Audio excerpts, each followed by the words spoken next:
Good afternoon, everybody, and welcome to Nutrition for Addiction with me, Gaby Simons, registered dietitian nutritionist and specialist in nutrition for substance use disorder. Today, I want to talk to you about nutrition for mental health when it comes to substance use disorder. Which is a really big topic. So specifically today, we're going to talk about blood sugar and blood sugar crashes, because that can impact not only energy levels, but also mood, mental health, stability. And in the future, we'll have a video that talks more about specific nutrients that can contribute to mental health by way of serotonin and dopamine, neurotransmitters, etc. So for today, let's talk about blood sugar. So what is blood sugar? Blood sugar is the amount of sugars or glucose that is in our blood, and it doesn't stay in the blood for very long, or at least it's not meant to. The sugar that is in our blood is used by the cells in our body, and our brain and our muscles especially rely on a constant and continuous stream of sugar to function. So that's what blood sugar is. The hormone insulin is what helps the sugar go from the blood into our cells. So that leads me to, how does sugar get into our blood? So by food, mainly by food. The foods we eat, anything with carbohydrates, is broken down into monosaccharides, or the smallest unit of carbohydrate in our digestive tract. And one of those units is glucose.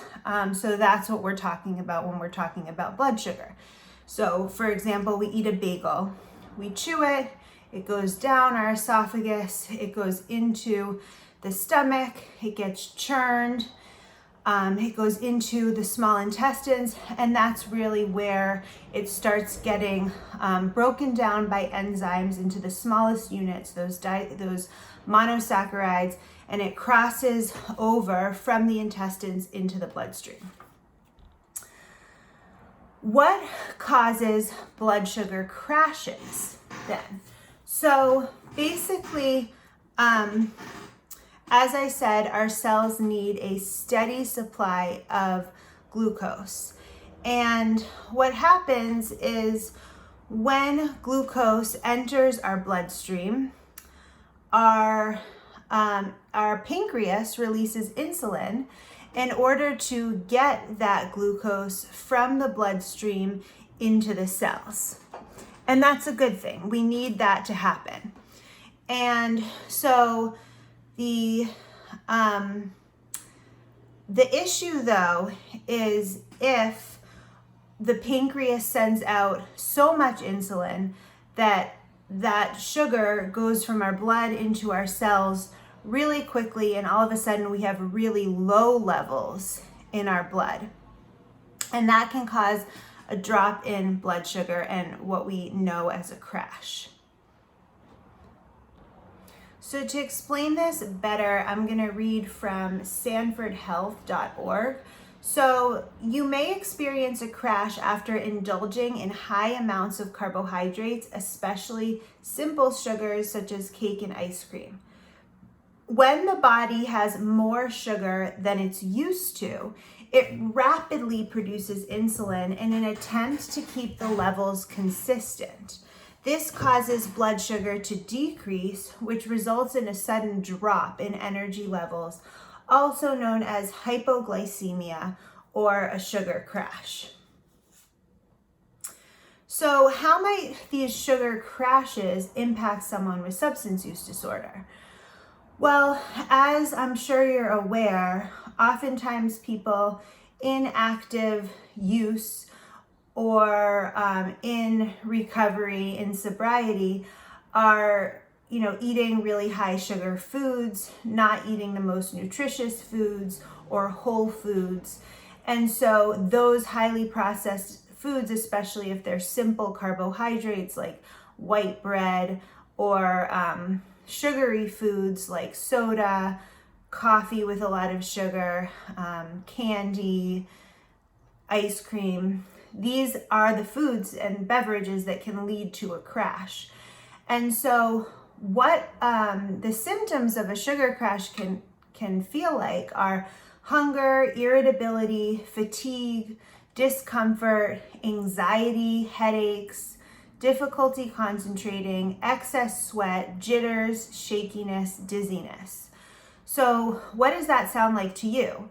That sounds also a bit like withdrawal or like a crash from coming down from a high. And it can feel very similar, and it could lead to more likelihood of relapse because it feels so bad to have a sugar crash.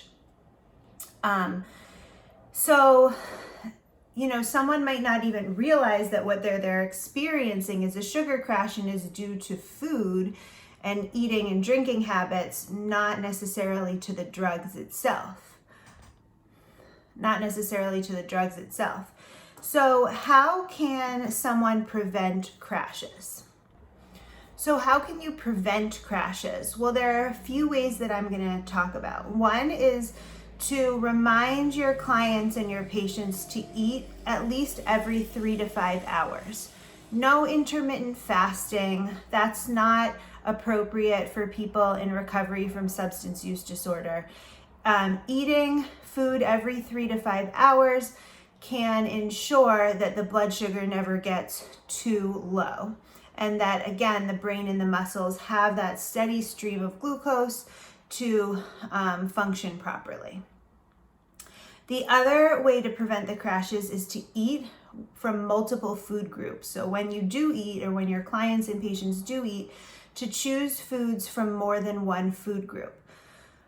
Particularly avoiding just eating simple carbs or sugars by themselves, which leads to that excess of sugar in the blood and then that excess of insulin and then that crash. So what are the different food groups? There's a bunch of different ways to think about this, but when we think about the macronutrients, we think of carbohydrates, proteins, and fats. Those are the 3 macronutrients. So eating more than one of those at a meal, especially not just eating carbohydrates. So for example, at breakfast, someone might have oatmeal with sugar in it and skim milk. Mostly that is carbohydrate. So what I would recommend to your clients or patients, can you add something with protein to that oatmeal? Can you add some nuts? Can you add some peanut butter? Can you have some scrambled eggs on the side? That's going to prevent the carbohydrates and the glucose from getting into the blood so quickly, preventing that spike and that crash. Let me see if I can come up with another example. So say someone drinks soda, a Coke. We know there's a ton of sugar in Coke. And we also know that telling someone not to drink Coke might not go over so well or be successful if that person has no interest or doesn't see a reason why.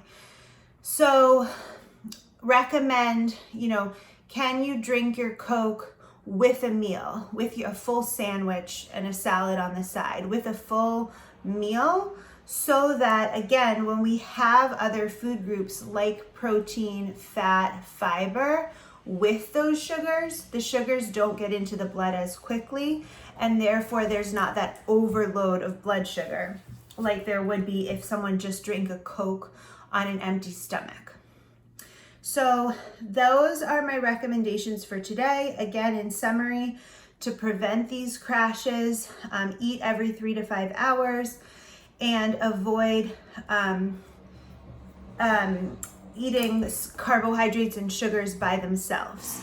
Now, it's important to talk to your clients and patients about why to do that. So have that conversation about sugar crashes.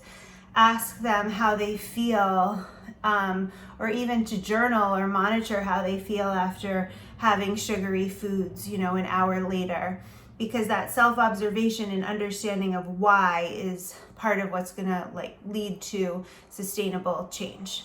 So thank you for watching. I'm Gaby Simons from Nutrition for Addiction. Follow along for more videos, and please write your comments and questions. I would love to answer them.